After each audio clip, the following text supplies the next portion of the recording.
Hello and welcome to Makarandam media again. So ఈరోజు మన video పేరు వచ్చేసి దిక్కుమాలిన దోశ. ఏంది వెరైటీ ఉంది దిక్కుమాలిన దోశ అనుకుంటున్నారా?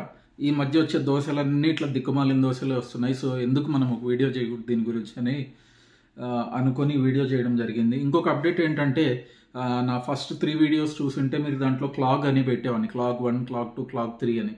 సో అవి ఈ వీడియో నుంచి నేను తీసేస్తున్నా. ఎందుకంటే కొన్ని వీడియోస్ ఎట్లా అంటే నేను బఫర్లా క్రియేట్ చేసి పెట్టుకుంటాను, ఆ టైంలో పోస్ట్ చేస్తాను అనమాట. సో సీక్వెన్స్ ఉండవు.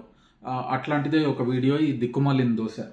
సో దిక్కుమాలిన దోశ ఎందుకు పేరు పెట్టానంటే దోశ అనేది, ఇడ్లీ దోశ అనేది టిపికల్ ఒక సౌత్ ఇండియన్ బ్రేక్ఫాస్ట్ ఆప్షన్. మీరు కేరళకి వెళ్ళండి, తమిళనాడు, కర్ణాటక, ఆంధ్ర, తెలంగాణ. సో మన 5 స్టేట్స్, సౌత్ ఇండియన్ స్టేట్స్లో ఆల్మోస్ట్ ఒక 4 ఇండ్లు తీసుకుంటే 2 ఇండ్లలో ఖచ్చితంగా ఈ రెండిట్లో ఇడ్లీ కానీ దోశ కానీ టిఫిన్ ఉంటుంది. చేసే విధానం కొద్దిగా డిఫరెంట్ ఉండొచ్చు. కొందరు ఉప్పుడు బియ్యం వేస్తారు, కొందరు రవ్వతో చేస్తారు ఇడ్లీ అనేది. దోశ ప్రెటీ మచ్ కామన్ ఉంటుంది, ఫర్మెంటెడ్ బ్యాటర్తో చేస్తారు. ఎప్పుడైతే నార్త్ ఇండియన్స్ మన సౌత్ ఇండియన్ ఫుడ్ మీద పడ్డారో, మంచిదే కాదనట్లేదు, ఆ దోశను కొందరు ఏమంటారంటే దోశ అంటారు, కొందరు ఏమంటారు దోశ అంటారు. నేను దోశేంద్ర దోశకు దోషం పట్టించారు కదరా అనిపిస్తుంది.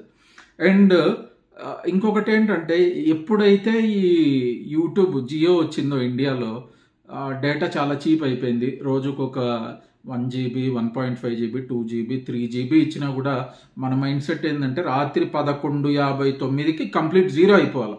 అయిపోకుంటే మనం పెట్టిన డబ్బులు గిట్టుబాటు కావట్లేదు అంటే అది టిపికల్ మైండ్ సెట్, అది ఎవరేం చేయలేరు. అట్లా వచ్చినందువల్ల యూట్యూబ్లో వచ్చే మ్యాక్సిమం వీడియోస్ క్వాలిటీ తగ్గిపోయింది. ఇంతకుముందు ఎట్లా ఉండేదంటే మంచి వీడియోసే చూసేవాళ్ళు. ఇప్పుడు ఏంటంటే ఏం పెట్టినా చూస్తారు యూట్యూబ్లో. మీరు మా వీధి చివర ఒక నల్ల కుక్క ఈరోజు ఉచ్చబోసిందని పెట్టండి, వ్యూస్ వైరల్ అయిపోతుంది. అది అట్లా ఎట్లాంటి వీడియోస్ వైరల్ అయిపోతాయి తెలియట్లేదు. చాలామంది సెలబ్రిటీస్ అయ్యారు, కొందరు ఇన్ఫ్లుయెన్సర్స్ అయ్యారు. వీళ్ళందరి గురించి ఉన్నాయి మన వీడియోస్ వస్తాయి కమింగ్ డేస్లో. సో ఈ దోశ ఏంటంటే మన చిన్నప్పుడు మీరు చూసుకుంటే ప్లెయిన్ దోశ ఉండేది, కొంచెం రిచ్ అయితే నెయ్యి దోశ ఉండేది, లేదు కొద్దిగా బలం కావాలంటే గుడ్డు దోశ ఉండేది, లేదు కొన్ని ఏరియా స్పెసిఫిక్ అంటే కారం దోశనో, మసాలా దోశనో, లేదా నీరు దోశనో ఇట్లాంటివి ఉండేటివి అనమాట. తర్వాత ఈ కర్ణాటక సైడ్ పోతే ఊరి పేరుతో ఉండేటివి, దేవనగిరి బెన్నె దోశ అని, వెన్నె దోశ, అండ్ ముల్బాగల్ దోశ అని, ఇట్లా రకరకాల దోశలు ఉండేటివి. ఎప్పుడైతే ఈ యూట్యూబ్ వాళ్ళు వచ్చి ఈ పనికిమాలిన ప్రాసెస్ను మొత్తము ప్రత్యేక ప్రాసెస్ కింద పెట్టి చూపించారో, నానాక వేస్తారు దోశ మీద. ఒకడు పిజ్జా దోశ అంటాడు, ఒకడు చీజ్ దోశ అంటాడు, ఒకడు పన్నీర్ దోశ అంటాడు.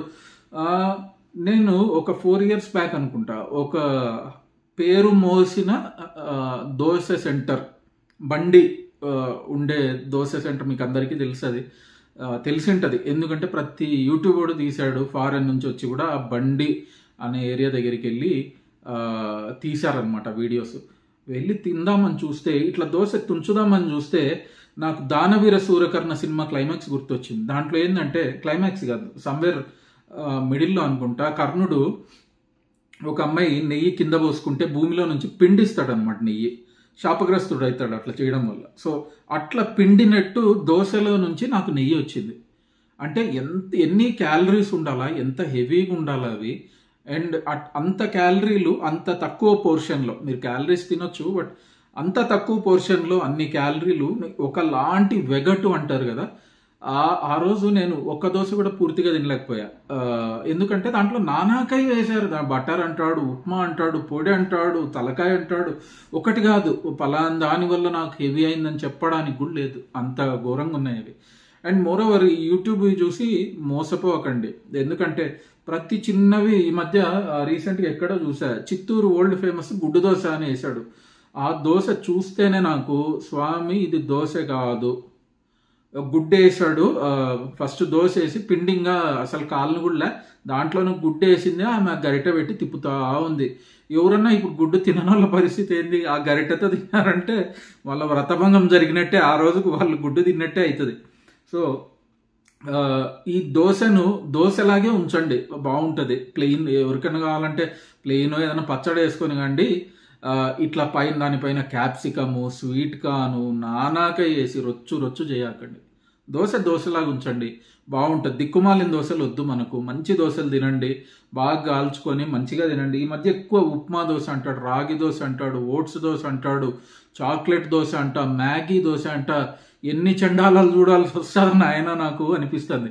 ఎందుకంటే dosa is one of my favourite breakfast and most of you sewing this video, మీకు కూడా దోశ చాలా మందికి ఫేవరెట్ బ్రేక్ఫాస్ట్ లాగే ఉంటుంది. అండ్ కొంచెం అట్లా ఎవరన్నా మీలో ఒకరో ఇద్దరో దిక్కుమాలిన దోశ ట్రై చేయాలనుకుంటే try at your own risk. ఆ రోజుకి ఇంకా వేరే పనులు ఏం పెట్టుకోకండి. మోస్ట్లీ మీరు దోశ తిని డైరెక్ట్ మీ నెక్స్ట్ స్టాప్ వాష్రూమ్ ఉంటుంది. మీరు వేరే పనులు ఏమన్నా పెట్టుకుంటే ఆ రోజు ఇబ్బంది పడతారు. బయట మీకు టైంకి వాష్రూమ్స్ అయి ఉండవు. సో కొద్దిగా కేర్ఫుల్గా ఉండండి అట్లాంటి దిక్కుమాలిన దోశల దగ్గరికి వెళ్ళేటప్పుడు. అండ్ ఈ నార్త్ ఇండియన్ వాళ్ళు దోశ అంటారు, వాళ్ళని కరెక్ట్ చేయకండి. నవ్వుకుందాం. Thank you so much for watching. మళ్ళీ ఇంకొక వీడియోలో కనెక్ట్ అవుదాము. అండ్ మీరు ఇప్పటికే సబ్స్క్రైబ్ చేసుకోకుంటే ఈ ఛానల్కు సబ్స్క్రైబ్ చేసుకోండి, నోటిఫికేషన్స్ కూడా ఆన్ చేసుకోండి. నేను చాలా రెగ్యులర్గా అప్డేట్ చేస్తాను, రెగ్యులర్గా వీడియోస్ అప్లోడ్ చేస్తుంటాను. So you can watch those videos as and when I upload. Thank you so much for watching today. Bye.